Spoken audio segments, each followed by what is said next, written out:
Assalomu alaykum, aziz yurtdoshlar. Bugun men nogironlik pensiyasi bo'yicha avgust oyida eng ko'p berilayotgan savolga aniq javob beraman. Pensiya oshgan bo'lsa, aynan qancha qo'shiladi, kimga ko'proq, kimga kamroq tushadi? Nega ayrim odamlarning kartasiga kutgandan kam pul keladi?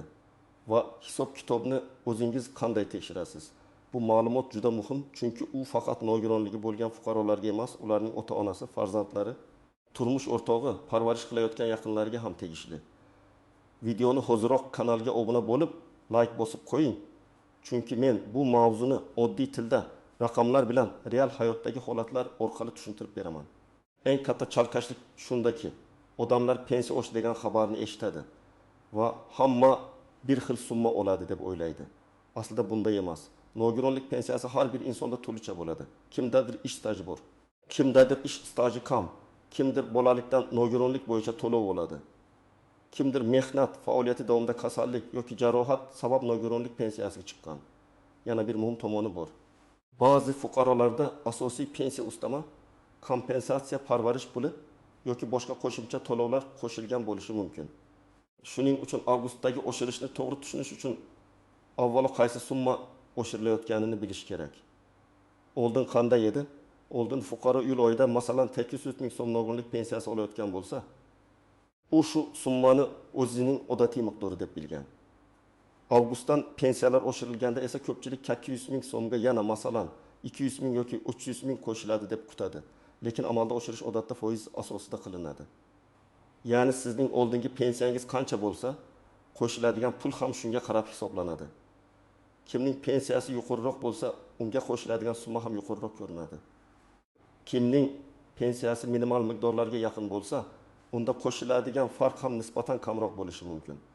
Avgust oyidagi asosiy o'zgarish shuki, nogironlik pensiyasini oluvchilar o'z to'lovlarida oshgan miqdorni ko'rishi kerak.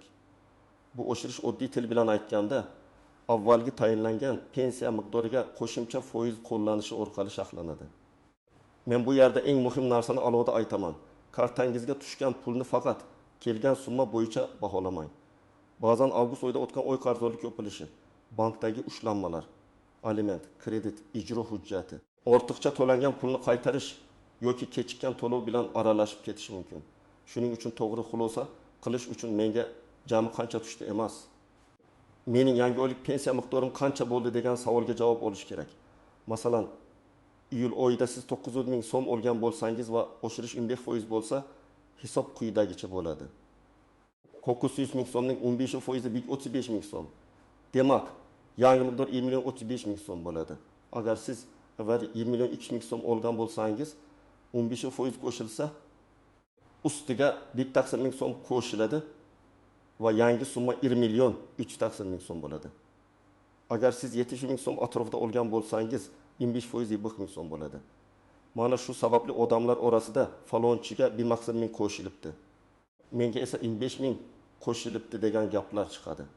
Bu har doim xato yoki adolatsizlik degani emas. Ko'pincha asosiy pensiya miqdori har xil bo'lgani uchun farq paydo bo'ladi. Men mutaxassis sifatida birinchi navbatda shuni maslahat beraman. Nogironlik pensiyasi oshishini tushunishda 3 ta narsani ajrating. Birinchisi sizning asosiy pensiyangiz. Ikkinchisi sizga beriladigan qo'shimcha ustamalar. Uchinchisi kartaga tushgan real pul. Bu uchalasi bir xil narsa emas. Masalan, fuqaroning asosiy nogironlik pensiyasi 1 million so'm bo'lishi mumkin. Lekin unga qo'shimcha kompensatsiya yoki boshqa to'lovlar bilan kartaga 1 million 120 ming so'm tushishi mumkin. Oshirish esa ayrim holatlarda aynan asosiy pensiyaga, ayrim holatlarda esa qonunchilikda belgilangan tegishli to'lovlarga nisbatan qo'llanadi. Shuning uchun har bir kishi o'z pensiya ishida qanday tarkib borligini bilishi kerak. Farhod aka 2 guruh nogironlik pensiyasini oladi. Uning iyul oyidagi pensiyasi akusa 60 ming so'm bo'lgan. Avgustda 15% oshirish qo'llansa, akusa 60 ming 15% 57500 so'm bo'ladi. Yangi pensiya miqdori 97500 so'mga yaqinlashadi. Agar tizimda yaxlitlash qoidalari bo'lsa, kartaga bir necha yuz so'm farq bilan tushishi mumkin. Farhod aka nega menga 1 ming qo'shilmadi deb o'ylashi mumkin. Lekin hisob-kitobda uning oldingi miqdori pexidix egan ming bo'lgani uchun qo'shimcha 7500 so'm chiqadi. Ikkinchi misol, Dilnoza opa bolalikdan nogironligi bo'yicha to'lov oladi. u ish staji bo'yicha pensiya emas. Ijtimoiy to'lov turiga yaqinroq tartibda mablag' olayotgan bo'lishi mumkin. Bunday holatda hisob-kitob mehnat staji asosidagi pensiyadan farq qilishi mumkin. Agar uning to'lovi davlat tomonidan belgilangan minimal miqdorga bog'langan bo'lsa, oshirish ham shu minimal miqdor yangilanishi bilan bog'liq bo'ladi. Dilnoza opa o'zini bosh tanishi bilan solishtirsa, xato xulosa chiqarishi mumkin. Chunki tanishi mehnat staji bilan nogironlik pensiyasiga chiqqan. Dilnoza opa esa bolalikdan nogironlik bo'yicha boshqa tartibdagi to'lov olayotgan bo'lishi mumkin. 3-misol. Rustam aka ishlab yurgan paytida kasallik sabab nogironlikka chiqqan. Uning ish staji 25 yil, rasmiy oyligi ham yaxshi bo'lgan. Shu sababli uning pensiyasi 1.600.000 so'm bo'lishi mumkin. 25% oshsa, 2.4 so'm qo'shiladi va yangi miqdor 1.4 so'm bo'ladi. Endi Rustam akaning qo'shnisi 900.000 so'm olsa, unga 1.35 so'm qo'shiladi. Ikkalasi ham bir xil foizda oshirilgan bo'lishi mumkin. Lekin qo'shilgan summa bir xil emas. Bu yerda asosiy sabab pensiya bazasining turlicha ekani. 4-misol. Ona o'z farzandi uchun nogironlik nafaqasi yoki pensiyasini oladi. U avgustda menga faqat bir qismi tushdi deb o'ylaydi. Tekshirib qaralsa, iyul oyida hujjatlar kech tasdiqlangani sabab oldingi davr uchun ham to'lov kelgan bo'lishi mumkin. Avgustda esa faqat yangi oylik miqdor tushgan. Yoki aksincha avgustda yangi oshgan summa bilan birga o'tgan davr farqi ham qo'shilib kelishi mumkin. Shuning uchun bir oyda ko'p tushdi deb har oy shuncha keladi deb o'ylash ham noto'g'ri. Birinchi navbatda yaqinda nogironlik guruhi o'zgargan fuqarolar e'tiborli bo'lishi kerak. Masalan, 3 guruhdan 2 guruhga o'tgan yoki 2 guruhdan 1 guruhga o'tgan bo'lsa, pensiya miqdori faqat avgustdagi oshirish bilan emas, guruh o'zgarishi bilan qayta ko'rib chiqilishi mumkin. Bunday holatda odam avgust oshirishi qancha bo'ldi deb so'raydi. Aslida esa ikkita jarayon bir vaqtda ketgan bo'ladi. Birinchisi umumiy oshirish. Ikkinchisi nogironlik guruhi bo'yicha qayta hisoblash. Ikkinchi navbatda hujjatlari kechikkanlar, tibbiy mehnat ekspert komissiyasidan qayta o'tganlar, muddati tugab qayta tasdiqlaganlar e'tiborli bo'lishi kerak. Agar komissiya qarori kech chiqsa, pensiya to'lovi vaqtincha to'xtab turishi yoki keyin bir necha oy uchun jamlanib kelishi mumkin. Bu odamlarda eng ko'p chalkashlik tug'diradi. Chunki ular avgustdagi oshgan pensiya bilan avvalgi oylardan qolgan to'lovni bir-biriga qo'shib yuboradi. Men bunday holatda albatta pensiya jamg'armasi bo'limidan hisob varaqasini so'rashni maslahat beraman. 3-navbatda. Kartasida kredit, qarzdorlik yoki ijro hujjati bo'lgan fuqarolar tekshirishi kerak. Masalan, yangi pensiya 1.35 so'm bo'ldi, lekin kartaga 900.000 so'mga yaqin pul tushdi. Odam darrov oshirish bo'lmabdi deydi. Lekin bank ilovasida qaralsa, ma'lum summa kreditga yoki boshqa ushlanmaga ketgan bo'lishi mumkin. Pensiya ijtimoiy to'lov bo'lsa ham ayrim qonuniy ushlanmalar mavjud holatlarda qo'llanishi mumkin. Shuning uchun kartaga tushgan so'nggi mablag' bilan tayinlangan pensiya summasini alohida tekshirish zarur. Agar sizning pensiyangiz har oy belgilangan sanada tushayotgan bo'lsa, nogironlik guruhi muddati tugamagan bo'lsa, hujjatlaringiz joyida bo'lsa, bank kartangiz faol bo'lsa va avgustda oldingi oyga nisbatan oshgan miqdorni ko'rsangiz, ortiqcha xavotirga asos yo'q. Lekin baribir hisobni tekshirib qo'yish foydali. Men doim aytaman. Ijtimoiy to'lovlarda eng yaxshi himoya bu o'z huquqini bilish va raqamni o'zi hisoblab ko'rishdir. Buning uchun murakkab formula shart emas. Oldingi pensiya miqdorini oling, oshirish foiziga ko'paytiring, 100 ga bo'ling. Chiqqan summani oldingi pensiyaga qo'shing. Masalan, siz iyulda 1.100.000 so'm olgan bo'lsangiz, 25% ni hisoblash uchun 1.100.000 ni 25 ga ko'paytirasiz. 26.500.000 chiqadi. Uni 100 ga bo'lasiz, 1.65 so'm chiqadi. Demak, yangi miqdor 1.265.000 so'm bo'lishi kerak. Agar sizga 1.260.000 yoki 1.266.000 atrofida tushsa, yaxlitlash yoki tarkibdagi boshqa kichik farqlar bo'lishi mumkin. Agar esa sizga umuman oshmagan, masalan, yana 1.100.000 tushgan bo'lsa, bu holatda tekshirish kerak. Endi eng muhim nozik jihatlarga o'taman. Birinchi nozik jihat. Nogironlik pensiyasi bilan nogironlik nafaqasi bir xil tushuncha emas. Pensiya odatda ish staji, sug'urta badallari, mehnat faoliyati va qonunchilikdagi hisob mezonlariga bog'liq bo'ladi. Nafaqa esa ko'proq davlat tomonidan belgilangan ijtimoiy yordam miqdorlariga tayanadi. Oddiy odam uchun ikkalasi ham oylik pul bo'lib ko'rinadi. Lekin hujjatlarda farq katta. Shu sababli internetda yoki mahallada eshitgan hamma nogironlik puli shuncha bo'libdi degan gapga darrov ishonmang. Siz avvalo o'zingiz qaysi to'lov turini olayotganingizni aniqlang. Ikkinchi nozik jihat. Il guruh nogironligi bo'lgan fuqarolarda parvarish bilan bog'liq qo'shimcha masalalar bo'lishi mumkin. Ba'zi oilalarda asosiy puli nogironligi bo'lgan fuqaro oladi. Alohida parvarish qiluvchi shaxsga yoki oila a'zosiga boshqa turdagi yordam masalasi ko'riladi.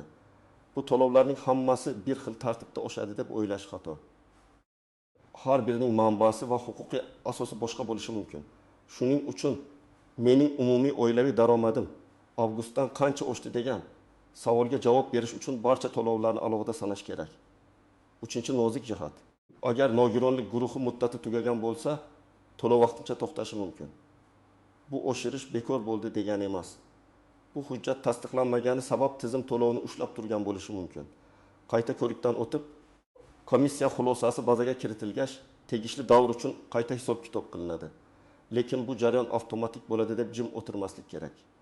Ayniqsa, sizning oilangiz shu pulga tayanib yashasa, har bir hafta muhim. Hujjat qayerda turganini bilish kerak. 4-nozik jihat. Yashash joyi o'zgargan bo'lsa, pensiya ishi bir hududdan boshqa hududga o'tkazilishi kerak bo'lishi mumkin. Masalan, fuqaro Qashqadaryodan Toshkentga ko'chib kelgan.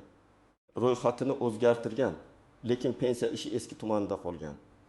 Bunday holatda to'lovda kechikish, ma'lumot almashishda uzilish bo'lishi mumkin. Avgustdagi oshirish ham tizimda aks etadi. Lekin pul tushish sanasi yoki qayta hisoblash tartibida savollar paydo bo'lishi mumkin. 5-nozik jihat. Bank kartasi muddati tugagan yoki bloklangan bo'lsa, odam pensiya oshmadi deb o'ylaydi. Aslida pul hisoblangan, lekin kartaga o'tkazishda muammo bo'lgan bo'lishi mumkin. Shuning uchun bank ilovasiga qarash, karta muddatini tekshirish, SMS xabarlar kelayotganini ko'rish kerak. Agar karta almashtirilgan bo'lsa, yangi karta ma'lumotlari pensiya to'lov tizimiga to'g'ri bog'langanmi? Shuni aniqlash lozim. 6-nozik jihat. Ba'zi oilalarda pensiya oluvchi vafot etgan. Lekin yaqinlari oldingi oylar bo'yicha to'lanmagan pul yoki dafn puli masalasida savol beradi. Bu nogironlik pensiyasi oshishi mavzusidan alohida tartibda ko'riladi. Agar fuqaro avgustdan oldin vafot etgan bo'lsa, avgustdagi oshirish unga tatbiq qilinadimi yoki yo'qmi? Bu sanalarga bog'liq.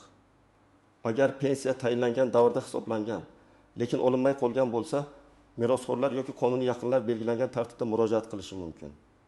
Bunday holatda og'zaki gap yetmaydi. Albatta hujjat bilan murojaat qilinadi.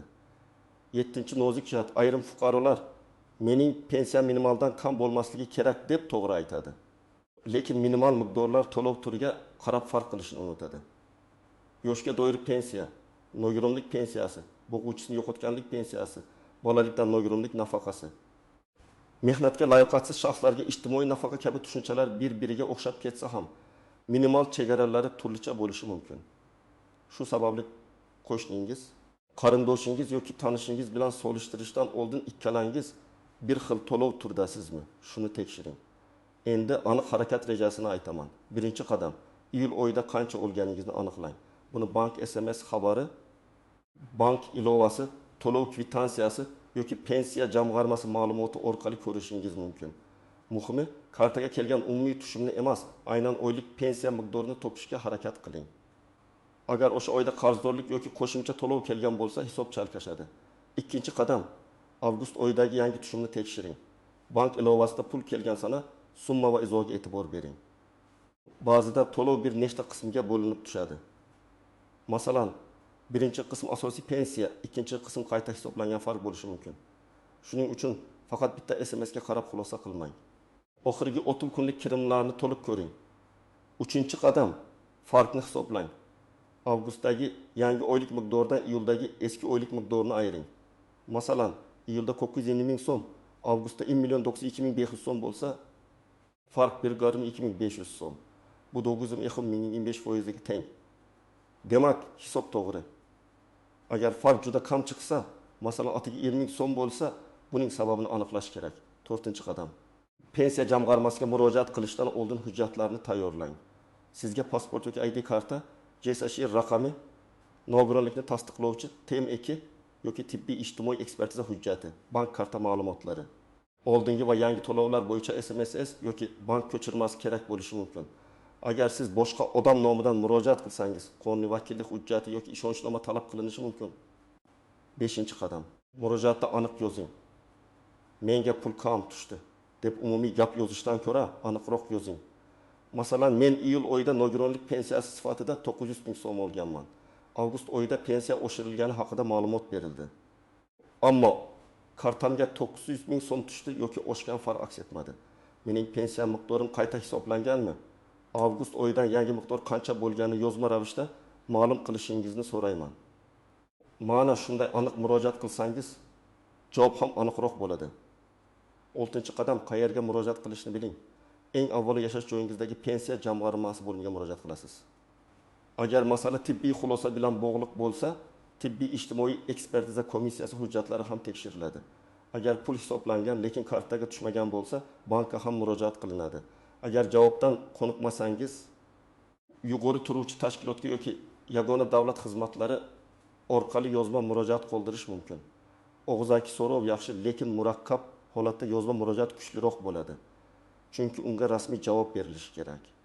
7-qadam, huquqingizni tekshiring, lekin vahimaga tushmang. Ba'zida tizimda ma'lumotlar yangilanishi bir necha kun davom etadi. Ba'zi hududlarda to'lov sanasi boshqacha bo'lishi mumkin.